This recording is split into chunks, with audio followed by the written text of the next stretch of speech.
Hello, everyone, and welcome to a live streaming version of Living with ADHD and CPTSD. So, today, how are we going to discuss this? A lot of this has to be up to my audience, and to some degree, the theme of this is just discussing ADHD. Now, I realize that some of you are new, and I get that you're, maybe not familiar with my podcast, possibly. If you are familiar with my podcast, you know that I like to discuss my ADHD topics every Friday. They come out, the new episodes come out every Friday at 11 a.m. Mountain Standard Time. So depending on where you are located, it's either going to be super early in the morning or later in the afternoon. And I have guaranteed a new episode every week. And I also do a second podcast, a second episode every week for CPTSD, which is complex trauma. And I know a lot of people out there who are listening to my podcast also deal with CPTSD, and it's really unfortunate that we have to suffer and struggle with stress and anxiety and getting triggered in order to survive our past experiences, our abuse and neglect that we've experienced in our past. And I know that that's not fair. And I get that we all deal with it in our own unique ways. And it's really sad, and nobody deserves to have that. So I'm hoping today that people who are watching will be brave enough to ask me a question related to ADHD. It can be anything they want. There's no restrictions, there's no boundary as far as what you'd like to discuss. It's really up to you. Below on the screen, you can see my Twitter address if you want to contact me is at ADHD and CPTSD. I have a website, of course, that's been up for a while. It's livingwithadhdandcptsd and cptsd.ca. I am a Canadian. I live in Edmonton, Alberta, Canada. I have been doing this podcast since September 11th of 2021, and I am currently in my second season. Okay, I just want to make sure that I don't have an issue here with my screen. And, this is my background that I used for a while, and now I'm using a new logo up in the top right corner. So, ADHD, as we're well aware, those that are dealing with ADHD today, it's not something that's simple. It's not an easy diagnosis to handle. And also depends on which one you are diagnosed with, of course. There's three different ways of being diagnosed with ADHD. You can be a hyperactive ADHD diagnosis. You can be an inattentive ADHD diagnosis, which is what I am. And you can also be a combination diagnosis, which is both hyperactive and having inattentive. And I guess it depends on what your psychiatrist says when they diagnose you. And that's pretty much the three that you can have. Now, everybody has a different degree of severity as well. It was a while ago, but I personally have met someone who had a very severe diagnosis of hyperactive ADHD. And the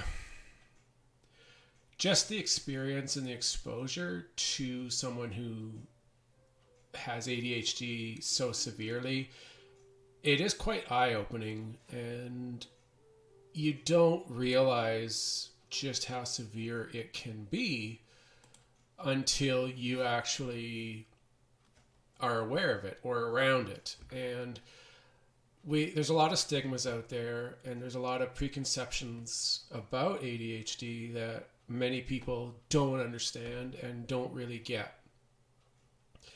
And that's really unfortunate because it causes a lot of stress, a lot of unnecessary stress as well. And nobody enjoys that because of the fact that we're struggling as it is. We have an underdeveloped prefrontal cortex in our brain, and there's so many side effects and symptoms that come from having ADHD. Some have more severe side effects. Some have multiple side effects. Some don't have as many, and their ADHD isn't necessarily as severe. And like I was saying, this person that I met, this was back early 2000s, and I was in my early mid 20s at that time. And when I met her, she had pre-warned me about it, and just so that I wasn't like taken off guard and shocked and surprised here. And when I was sitting with her and we were having lunch, it was very clear. It was so obvious that she was someone who dealt with ADHD for her entire life. She had a hard time sitting still and focusing on anything. Like, you could see her, she was always moving her hands, and her body was moving. It was basically next to impossible to focus on anything, any one particular subject, or like, and even talking with her had been extremely difficult because of the fact that she had a hard time concentrating and staying focused on what was being said. And needless to say, it didn't go too well. And it's unfortunate because, underneath all that, she's a person who's dealt with a lot, like way more than what a neurotypical person would deal with on a day-to-day basis. And I'm imagining how her life must have been up to that point, and even for the rest of her life. I have no idea where she is anymore. I'm hoping that she's still around and that she's been able to get some better help to manage her symptoms better so that she can have a productive life. I realize that it's difficult for a lot of people who have very severe ADHD to function.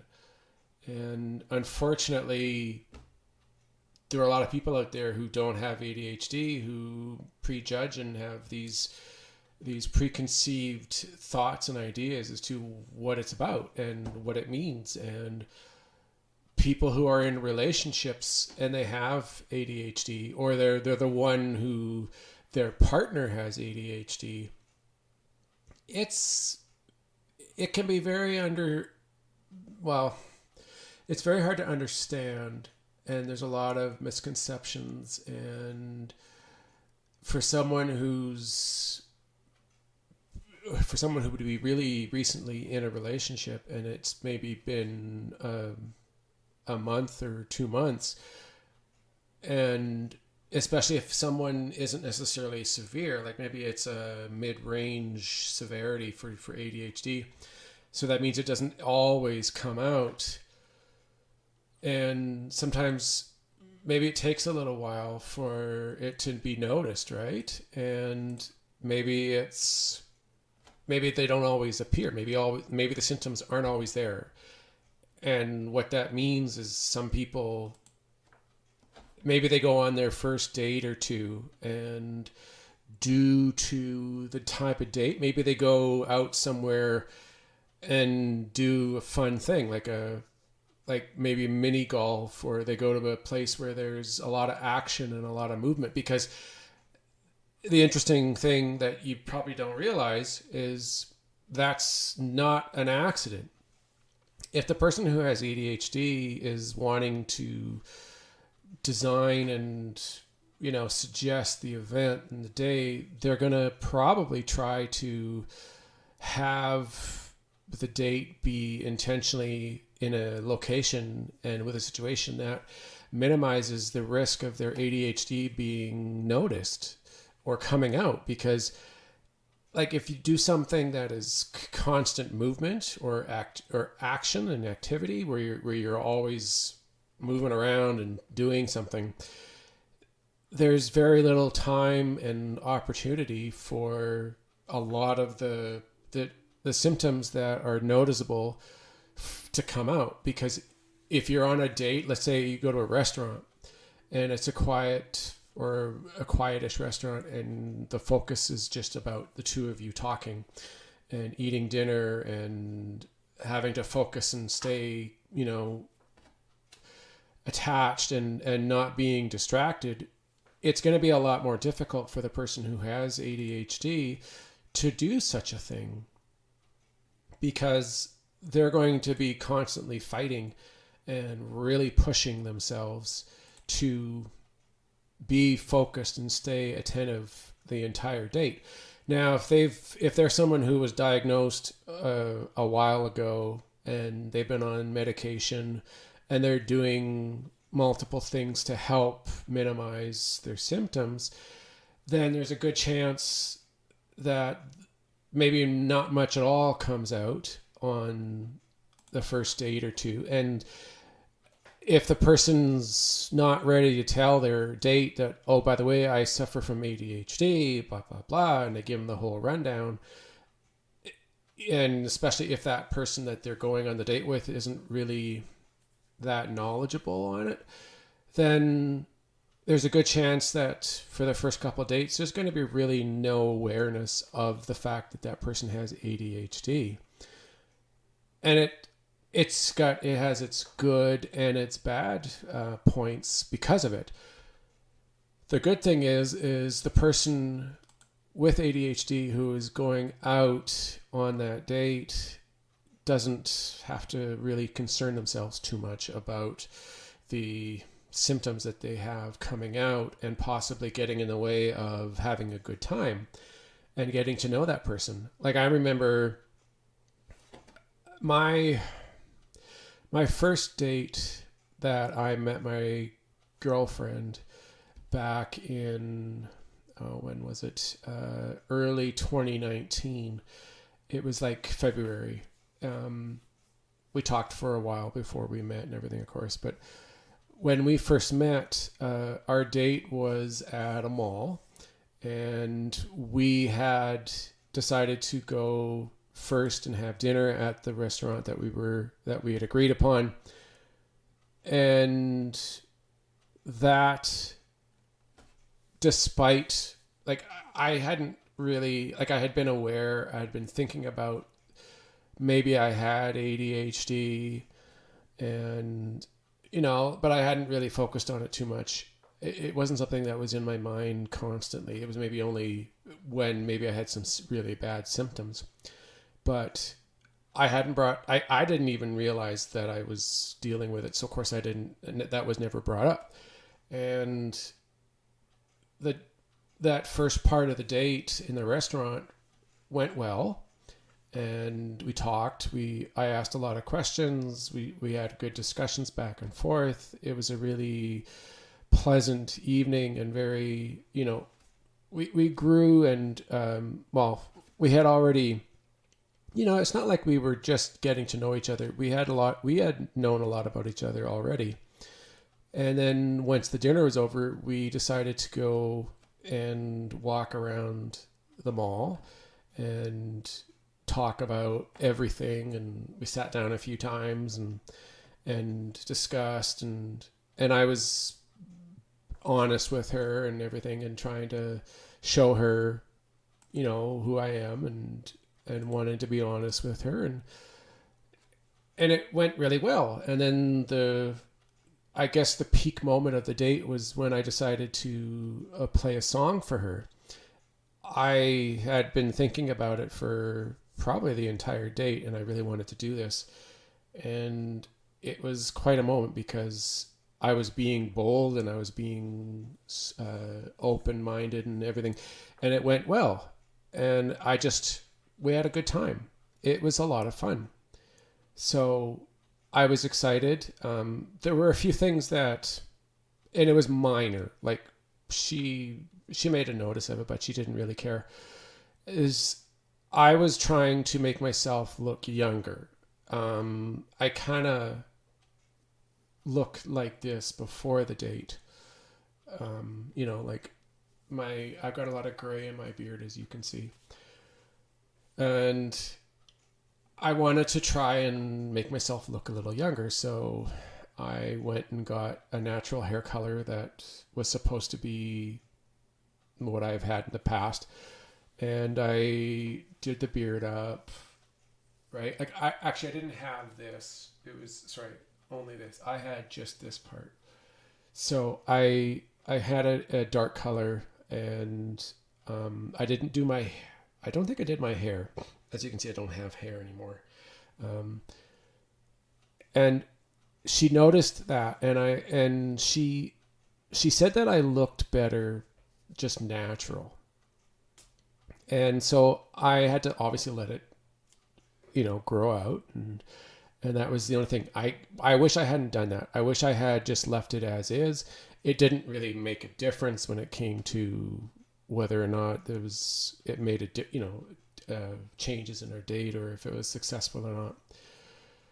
But our second date, I decided and we agreed that we would go to do mini golf. She had this location in mind, and we went and played mini golf and had a lot of fun, and it was cool, like it was a good time. It was loud. There was a lot of action and movement. So again, my symptoms, any kind of problems that I was having at the time never really came out because there was never an opportunity for the symptoms to appear, which was great.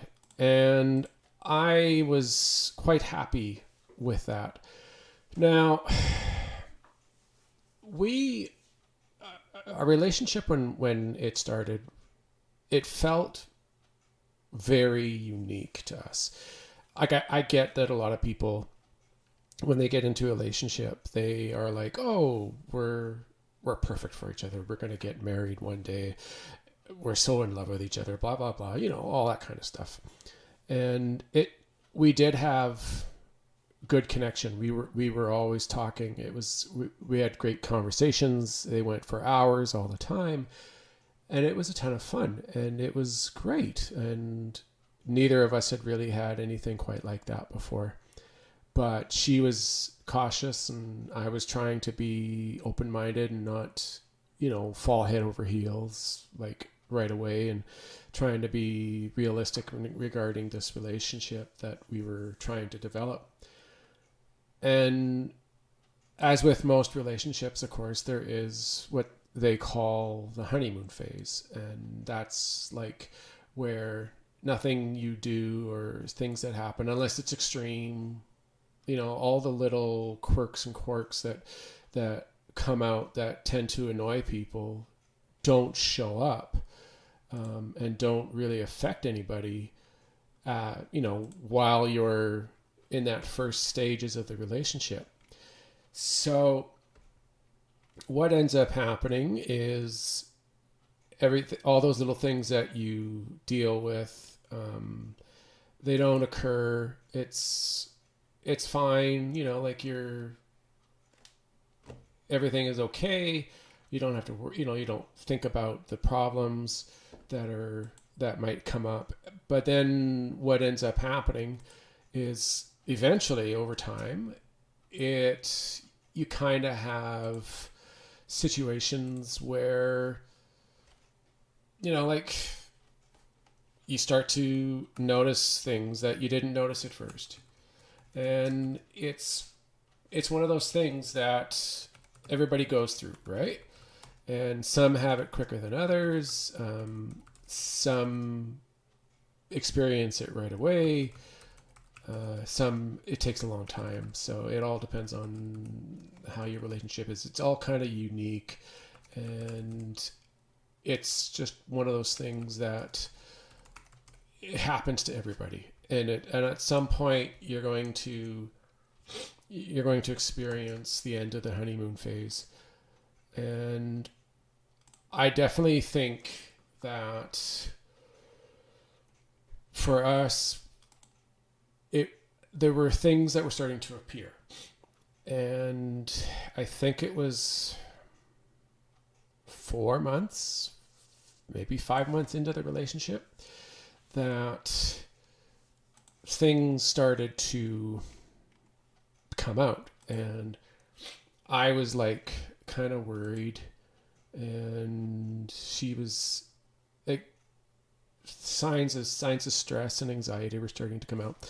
And I had no idea that I was facing childhood trauma related problems. I thought, like, our first thing that we were thinking when stuff started coming up was the CPTSD. And we were also thinking about autism, and the ADHD also came up because there were all these symptoms, right? Like, they were coming up over time, like inattentiveness, constant distraction, getting hyper focus on one part of the conversation, and having a very difficult time pulling away and having a shared conversation. Like, there was this, I think the third date, I was at her place, and I remember we were talking about my family and my interests, and it went forever. Like, it was just constant. And she was throwing hints out and signs out that, it was time to change, time to talk about her side of the story in her life. And I wasn't picking up on the signs. It was like I was oblivious. Like, I couldn't pull out of that focus enough to notice and to change and go, okay, I guess I need to stop talking and let her talk. And it was the first kind of symptom or signs that there was something up with me. And I remember going to my therapy. Like, she had recommended a company to go to, and I went and saw the person who was in charge of it, and had an hour-ish conversation with her about my own problems and everything. And I was referred to my therapist, who I have now been seeing since then. And it's been kind of all over the place, but the idea and the recognition on my behalf that I'm suffering from ADHD as well as CPTSD was present, and it was obvious. It was becoming more and more concrete that that's what was happening with me. And it's, unfortunately, I wish I had known about this long before meeting her. It would have most likely saved a lot of grief and stress and hardships that we've been dealing with and going through the entire time up to today. I've made so much progress, and my knowledge and understanding of ADHD has grown immensely since then. And of course, just this past April, I was diagnosed as an inattentive ADHD, and I've been on medication since December of 2022, or 2021, excuse me. We haven't gotten to December this year yet. And I I actually just officially went to 60 milligrams of Vyvanse today. Today was day one. And I also, it was June. I think it was June. I started doing an anxiety medication as well. And I am at currently 15 milligrams. And it has done a great deal. It's helped me so much. It has definitely improved my ability to focus. My concentration is better. I've felt more myself and more relaxed than in the past. It's not perfect. Nothing is. And don't let anybody ever tell you that ADHD medication is going to be the cure and fix for ADHD. There is no such thing. You can't cure it. Like at this point, this day and age, there's nothing out there that they're going to be able to give you that's going to fix it and permanently resolve your problem, which would be great, but we're a long ways away from that. We got a long ways before we're going to have any sort of fix and cure for ADHD. And at the same time, there's a lot of people out there who on social media state that there's no need to fix it, that we are unique. We are our own individual, like it. This whole thing about eliminating or removing ADHD, it's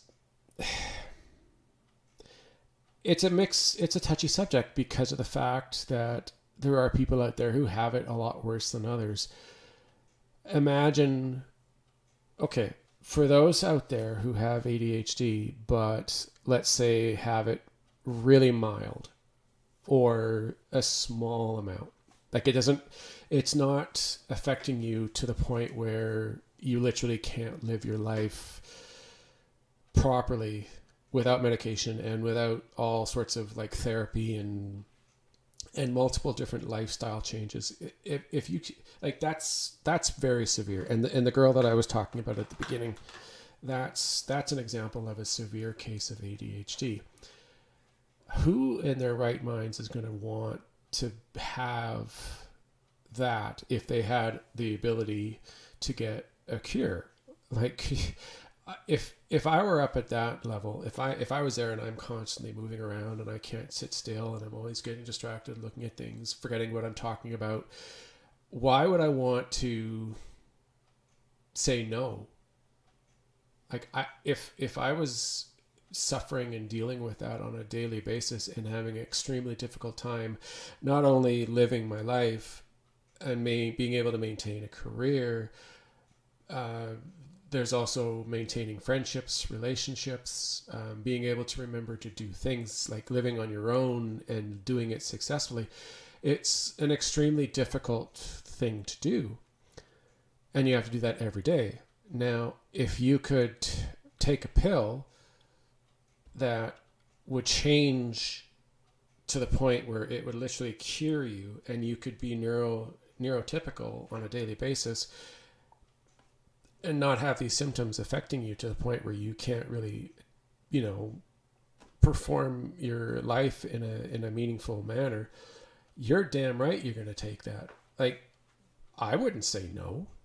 There's no way. Okay, today, even with my symptoms, the way I'm at, I think I would do it. I think I would take the medication and I would allow it to be the cure. I would love to be having a neurotypical brain and be able to think and act and focus like a neurotypical, so that I could be more productive and have a better relationship and not do and say the things and act the way that I act in front of them. Everybody has their own unique way of life with or without ADHD, and wanting to have that life to feel normal is ultimately a nice dream. It is something that we'd want. And I'm not looking to have an argument or discuss with people and fight the pros and cons.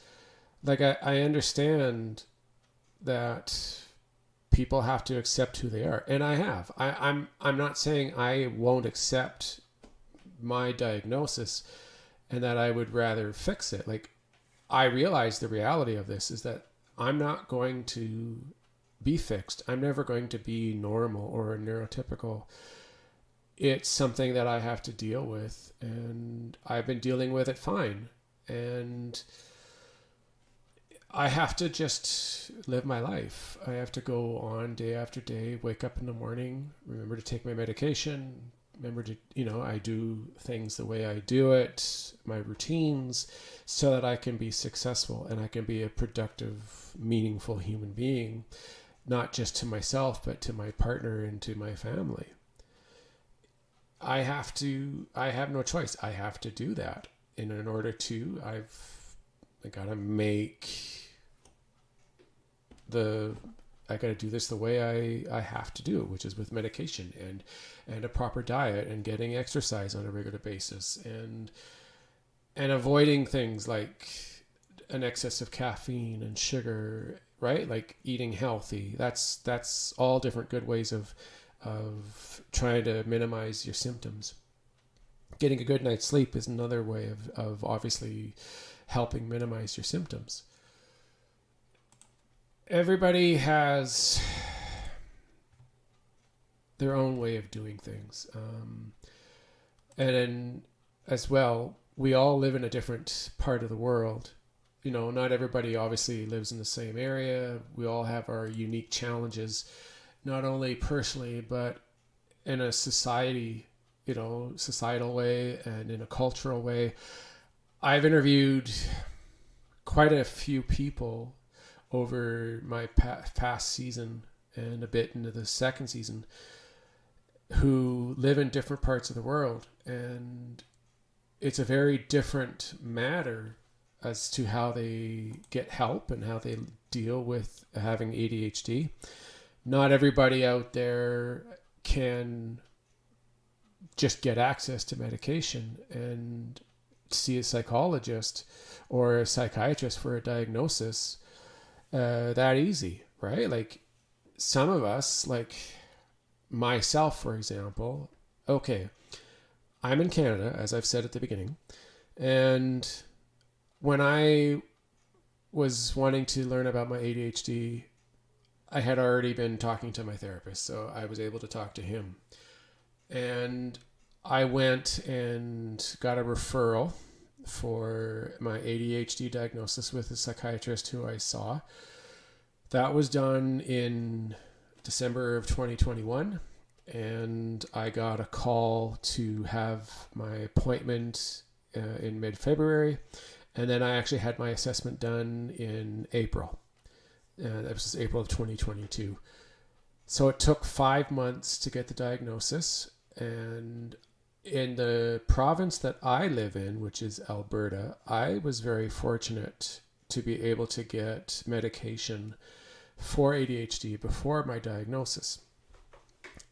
And I know for a fact that there are a lot of places in the world, the US, the United Kingdom, Australia, India, all sorts of different places, that it's not necessarily that simple or that easy to get diagnosed or to get medication. Like in the United Kingdom, as I remember discussing with a few different people on my podcasts in previous episodes, because of their national health services, it's not an easy thing. It's not something that you can just call up and say, I'd like to get a diagnosis done for ADHD. And then they go, oh yeah, sure, no problem. Just sign the forms and then we'll contact you. It's a lengthy wait. And I think they were saying it was like 2 years, which when you really think about it, it's pretty crazy. You actually have to wait 2 years just to get a diagnosis done with a psychiatrist. And then after that, then you get your prescription, and there aren't very many choices out there when it comes to the medication for someone in the United Kingdom, because it is a controlled substance and they take it very seriously. Like you can't just go into the pharmacy and keep getting renewals, right? You have to go and see your doctor. Your doctor has to talk to you, give an assessment, discuss how you're doing, symptoms, and then he can say, okay, all right, well, why don't we get a 3-month prescription for however many milligrams, and then come back and see me, and then we'll discuss and see what we can do next, or what's the next steps, or if we can go up a dose, right? So everybody's different. And then there are some countries out there who they don't really have any kind of support at all.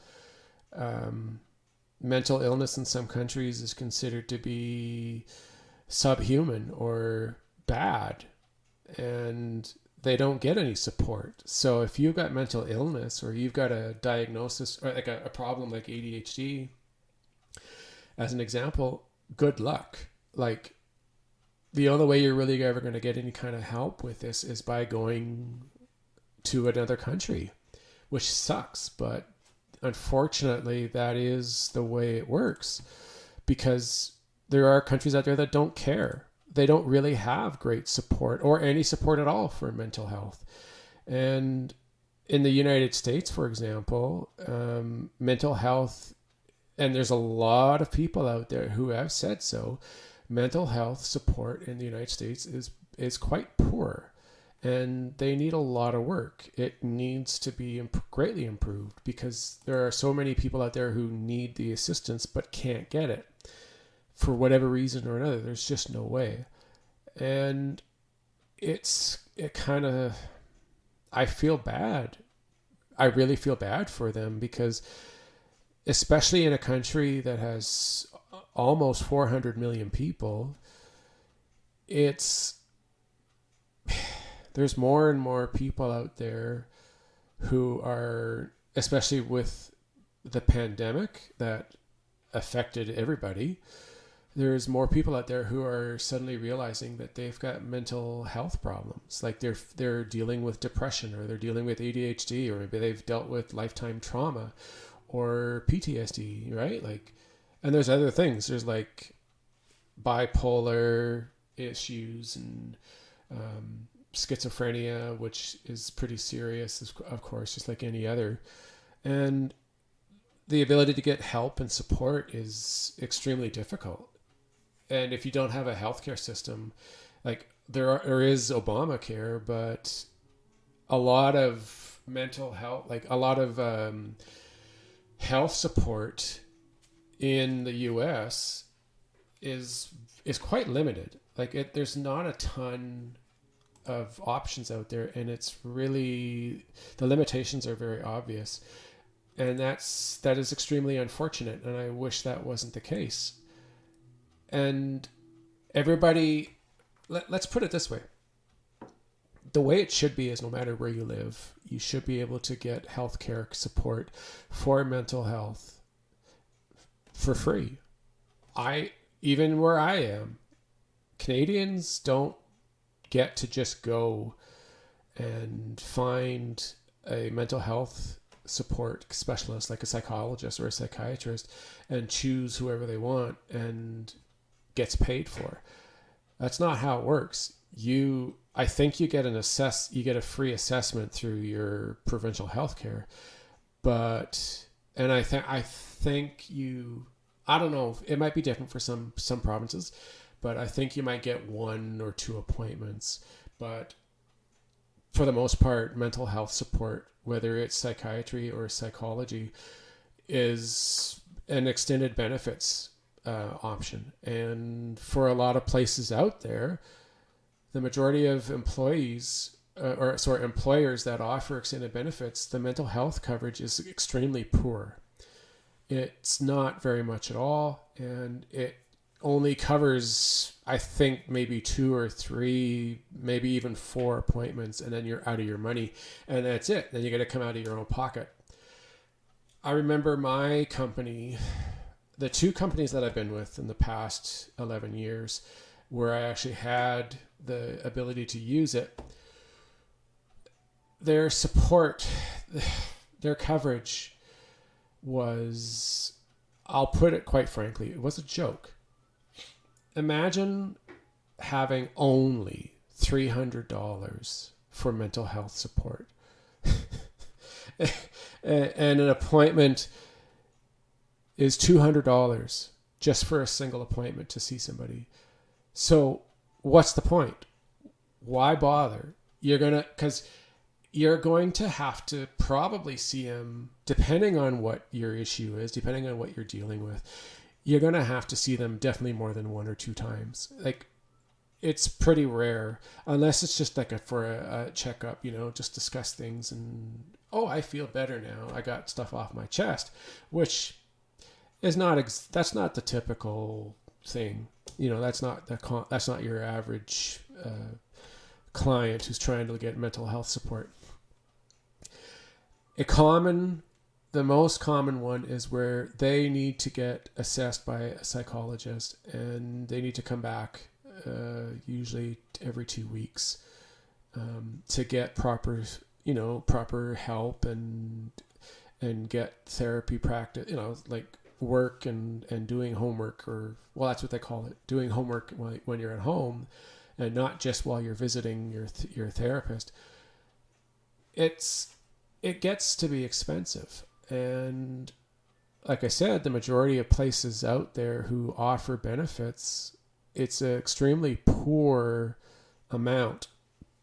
And unless you make a lot of money and you can afford $400 a month, sometimes it's $600 depending on when the day falls, or you can just do it every 2 months no matter what. But either way, like, if you can afford $400 a month, then great. But how many people out there in this world today, now this is Canada, and I don't know what the cost is for every session. I think it's like the same. I think it's about $200, maybe even more for some. But to go and see a therapist, most people, middle, low class individuals, a lot of them can't afford to consistently go every 2 weeks. $400 is a lot of money, especially if they happen to have kids and maybe they don't exactly have the greatest job. Maybe they live on their own. Maybe they're struggling to get by because maybe they're only in a startup job and they're going to school, right? It's not a simple, oh yeah, here's $200, no problem, I can part with that, big deal.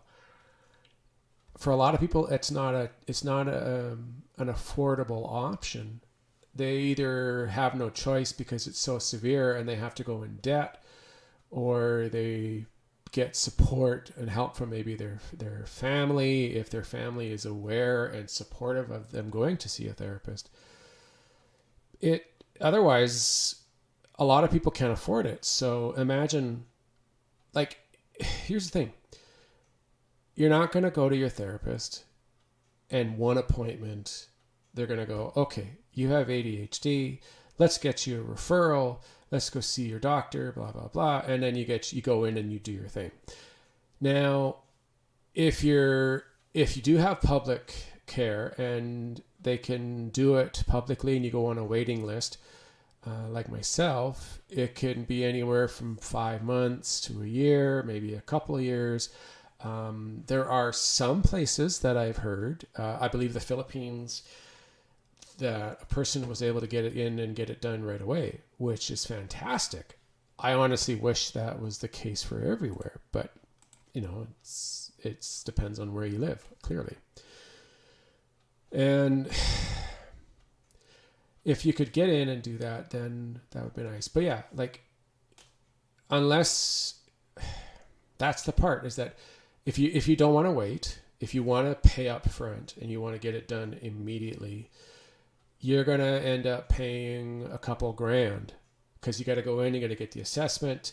They're going to bring in your family or friends, people that you're around, because they need to do multiple interviews. Like I didn't necessarily, is only myself, but there was a lot of information, and my doctor was consulted, and it was a quick procedure, but it's not the same everywhere. It's an initial interview with the person who's trying to get ADHD diagnosis, and then the family members or the friends get interviewed so that they can get a secondary and third opinion on that person's behavior and symptoms. And then once that's done, then the psychiatrist can say, okay, so this is what we've got, and I'm going to put you on a prescription for whatever kind of medication. And depending on where you are, there's maybe one or two choices. And in some places there's a lot, and you could either have a stimulant medication, which is what I'm on. There's a non-stimulant medication that you can be on. There's many, many different types out there that you can, be put on depending on where you are, and choices. And not everybody. And the other thing is it's not as simple as just taking a pill and in a week or two you notice you're so much better. A lot of people who go in and they get their diagnosis and they want to be on medication, they don't always work out on the first one or two types of medications options that they're given, and they have really bad side effects or issues that come up that are just not working, or it's not doing anything. Like they're not getting any relief. There's no benefits from the medication that they're on. So you end up having to go find another one. And on the other hand, now here's the other thing. What if you don't have benefits that support paying for prescriptions? Here's the thing. Where I am, the charge is based on how many milligrams each pill is. I purchased a prescription yesterday, and it was 60 milligram per day. And after benefits, and I have a 90% coverage on prescriptions. So that means I only have to pay 10%. My prescription amount that I paid for was just over $23. So imagine what that is. 10%, 23. That meant that the actual amount for the prescription, if I didn't have coverage and it was coming truly just right out of pocket, was over $230 for a month's worth of ADHD Vyvanse at 60 milligrams a day. Like, can you just think about that and ponder how hard it is to get medication? So you don't have coverage. You don't get to go and see a psychiatrist for free. You have to pay to have, first off, if you want to get it done right away, you got to pay the upfront fee to get in. So you're paying a couple grand depending on where you are. They do the assessment. And now this is assuming that it goes like you want and that you are diagnosed with ADHD, because not everybody is. Some people don't get diagnosed. Some people, they have other things that come up, right? Like, it's anxiety, or you might have bipolar disorder, or maybe it's something completely different, right? It is a possibility. You might not get diagnosed. And so what you end up having to do is you pay, and if you get diagnosed and they decide, here's your prescription now. So you've already paid a couple grand to get diagnosed, and now you've got to pay. Here's the thing. It wasn't that much to begin. Okay. I started off at 10 and I only paid like $9, but that's still $90 without benefits. So that was per month. And so 60 milligrams is gone from 9 all the way to 23-ish. So 237, I think it was 237, and that was without the benefits, a month for 60. So $2,000 to get diagnosed. You move up and you're up to $237 a month to get your medication. How, if you're struggling, and it's not like, here's the thing with a lot of people who have ADHD struggle to maintain employment because they have a hard time doing their job, right? Always getting distracted, maintaining tasks, moving from one to the other, forgetting to do stuff, right? Like there's multiple different things that come out because of ADHD that affect your ability to keep your job. And your boss, unless, you've got the ability to protect your job because of your ADHD, there are employers out there that don't have that that don't care really. And now, never mind the legal thing, if you get let go. And a lot of people in the world, I'm sure there are tons of people out there who have ADHD and either don't know or do know and are losing jobs consistently or on a regular basis because of the fact that their ADHD is getting in the way of maintaining their job and having a good, successful time at it, right? And so maybe you're making minimum wage. Maybe you're making just above minimum wage. How the hell are you supposed to pay for your ADHD medication and pay for things like rent and food and accommodations? And what if you've got kids? Now you got to pay for your kids. What if they're in school? Now you got to pay, like there's fees that you have to pay to schools. It all adds up. So how are you supposed to be able to pay for your medication to help combat the ADHD symptoms that you're experiencing? And especially if they're pretty severe. It just annoys me to no end because I feel fortunate. Like I'm blessed. I realize that my life, I could be one of those type that is struggling. I don't, I could be the type that doesn't have a decent paying job, that doesn't have benefits, doesn't have support on multiple sides, right? Like I feel very lucky that I have the ability to have my benefits pay for the majority of my medication, and that I was able to wait for 5 months, which isn't, when you think about it, it's not that long. I was able to get a free diagnosis for ADHD. I was able to, I have benefits to the point where I can go see my therapist on a regular basis for a while. And then it does come out of my pocket, but I've reduced my amount of time to once a month when that occurs. I feel fortunate that I'm in a situation that I am in, but I also realize and I acknowledge and I'm very aware that there are a lot of people out there that don't have that kind of support.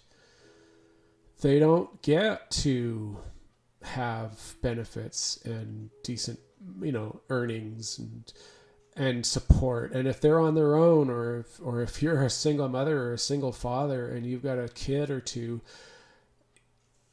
life is going to be difficult. And sometimes you have to make a choice. Sometimes you can't afford to have ADHD medication, so you go without. What are you going to do? Right? You have to decide what's important. Paying for your rent and feeding yourself and your children. That's number one. Obviously, you got to have a place to live and you got to be able to feed.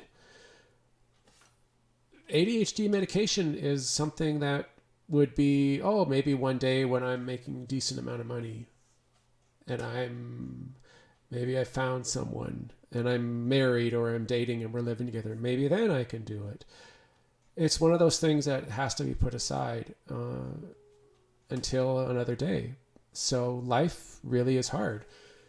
If we lived in a society that gave us free money or not free money, excuse me, free healthcare, right? Like if we had free healthcare and we had free psychologist or psychiatry for free, and our benefits were paid up, and we had 100% coverage for prescriptions, then it would be very different for us, right? Like we wouldn't have to really think about it. We get our diagnosis, we could take our medication, we could talk to a therapist, get support and get help, and have our life in order and feel good, right? But a lot of people out there don't have that choice. It sucks. It really sucks. And I am sorry that for a lot of you out there, that is how it is. That is not fun. There's nothing good about that. And I wish you could all have perfect benefits and free medical support and free mental health care from your government and never have to think about it and never have to worry about it. You know, what are you going to do tomorrow, or what are you going to do next week? That's what we want, right? We all want the same thing. ADHD, it's a pain in the ass, there's no doubt. Now, one thing I want to discuss before this is over, and a lot of people probably maybe don't focus on this enough because the main, well, first off, diagnosis in anywhere, emotional regulation is not part of the diagnosis criteria when it comes to ADHD. Things like focus, inattention, hyperactivity, those are some of the diagnosis criteria that is out there for children and adults when it comes to determining whether you have ADHD or not. But the one thing, and I had a discussion with a lady a couple of weeks ago, Tamara Rosier, who's an expert. She's a ADHD coach, and she's a renowned expert who has a book out on, ADHD and emotion and the brain. And I interviewed her, and she was on my podcast. And I definitely recommend going and watching that listening to that episode. She's an extremely knowledgeable lady. She has ADHD herself, so it's not like she's just writing this based on other people's info. And I understand, and I really got a much broader comprehension of ADHD when it comes to the emotional side of it. Emotional dysregulation occurs because of our brain's underdeveloped prefrontal cortex. And we are prone to being more emotional and having a hard time, extremely difficult time dealing with our emotions and regulating it, because when our emotions get out of control, our symptoms occur more and are more rampant and more obvious. And it really can cause tons of issues for us. We get stressed out and we get overwhelmed and we get super anxious and we can't communicate and we can't think, we can't remember our conversations. There's all sorts of negative implications because of it. And a lot of people don't realize either at all or at first, for the first while of having ADHD, that our emotions play a large, extremely imperative role when it comes to our ADHD and how it affects our day-to-day life. If we could regulate our emotions and know when we're feeling overwhelmed and when we're feeling excited and upset or sad or depressed or angry, it would be so much easier. Like, just imagine. And I'm not even sure if ADHD would be that serious if we were able to regulate our emotions correctly. But for a large majority of those out there who have ADHD like myself, that's an extremely difficult thing to do. Regulating our emotions is not an easy thing. It's very difficult, and it's very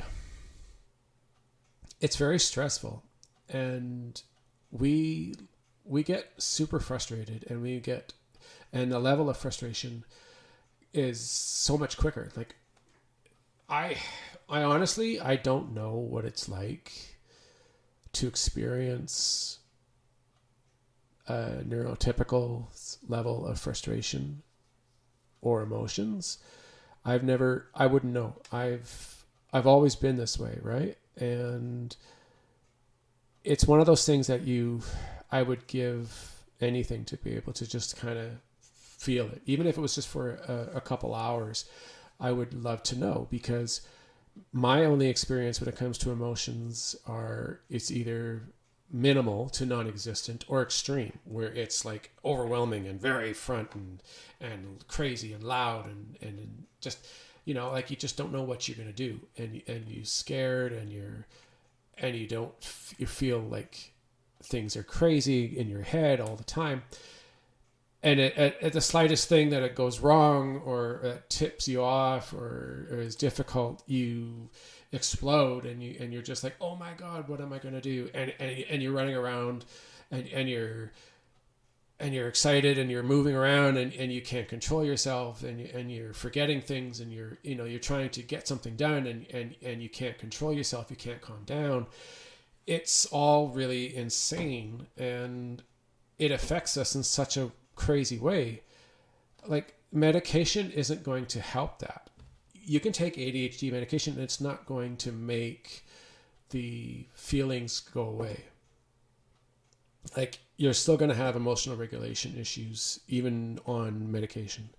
Even if you take anxiety medication as well, which I happen to be on, it doesn't stop it. It might help reduce the symptoms or the severity of it, but it's not going to prevent this from occurring. And to be honest, who really wants to have their emotions taken away? Because you don't want to be a robot. You don't want to be Spock from Star Trek. You want to be able to have emotions. The point is trying to regulate it, and to be able to know when they're getting to be too much, or when you need to have your emotions appear. That's the part that we want. We don't want to get crazy from zero to crazy in 10 or in 5 seconds, and losing control, and having a temper tantrum, and saying things that are hurtful, and doing things that you can't take back. We want to be able to say to ourselves, no, calm down. No, it's okay. Let's not do that. Right? Like, when we're having emotional regulation issues, it's extremely difficult for someone to do that. And they either get already gone and at the 9 or 10 scale of emotional issue before they even realize it. And it's not a simple thing to handle. And it affects your partners, because, like, your partner or your family or your friends, because they're going to notice it. And if they don't really understand or aren't aware of the fact that that's what's going on, it often causes permanent damage to your relationships with friends and family or a loved one. It can be hard to understand for some people, especially if you're still relatively new in your ADHD diagnosis. I definitely recommend doing a lot of research and doing a lot of reading on emotional regulation or emotional dysregulation. I would definitely look into Tamara's website and her book. The name of the book for Tamara, I'm just looking it up now, sorry. It is called Your Brain's Not Broken. And this is a book. I'm going to be starting to read it right now, very soon. And it's got a lot of information that is extremely helpful when it comes to ADHD and emotional regulation, and helping yourself be better prepared with ADHD. So I definitely recommend looking into all that. There's a lot of different videos on YouTube that deal with ADHD and emotional regulation. But one person out there as well that I would definitely recommend without a doubt looking up is Russell Barkley. He is a psychiatrist, and he also has a degree and specialty in neurology. And he, in my opinion, is the number one expert in the world when it comes to ADHD. He has, I don't know, maybe 100 videos, descriptions on ADHD and everything to do with ADHD on YouTube. All you got to do is just look him up. Like, you can search for him, and he's got a ton of videos, and they're all extremely well done. They're extremely informative. They will help you if you have any questions or you've got concerns relating ADHD. Go there. Okay, well, I think I'm going to wrap this up today. I will be back. I will do another one of these at another date soon. If you would like to contact me and you've got a question, if you're seeing this at a future date after the live recording, you can contact me through Twitter, of course. It's on the screen at ADHD and CPTSD. You can email me and it's living with ADHD and CPTSD at gmail.com. There it is on the screen. You can email me there. You can, if you are someone who wants to support my show and are into, doing a membership, you get a lot of benefits. You get bonus podcasts that are only available to members, and it's something. And as well, it's on Patreon. You get to have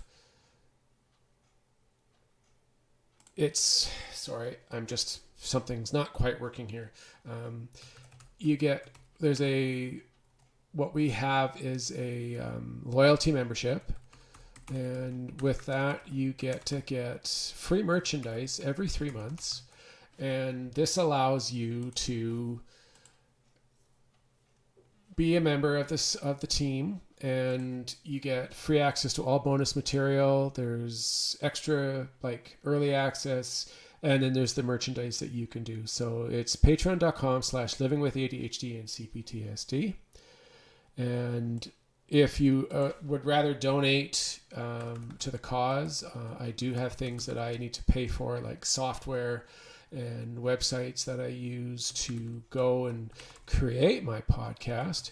Then you can go to ko-fi.com, and I'll spell it out here. It is ko-fi.com/livingwithadhdand and CPTSD.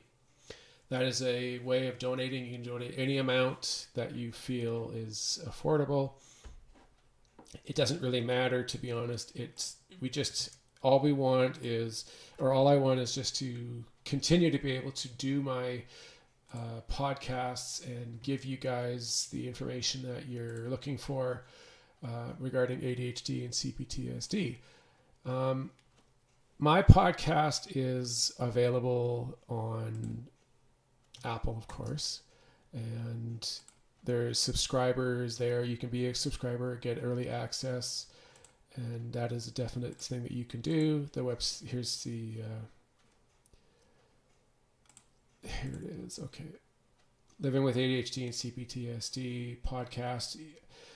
I have, like I said, I do 2 episodes a week, one on ADHD and one on CPTSD, and I think for someone who's dealing with trauma and ADHD, this is definitely a good way to get some support and get some help. And the more voices that are out there talking about their issues, especially with trauma, the better, because then more people feel safe and feel like they've got a voice and they can talk about it with anybody who's willing to listen. All right, everybody. That's it. I hope you enjoyed this live show. It obviously will be on YouTube on a recast, and it is on my Facebook page. I will be putting this on my podcast, audio version, and I hope that if you haven't listened to this, then you can listen to it there. I'm actually planning on interviewing people in live stream events as well, and there will be plenty of notice so that you guys can watch and ask questions, and we can all have a good time while we're talking. All right. Thanks for listening and watching, and have a great day and a great weekend. Bye, everybody.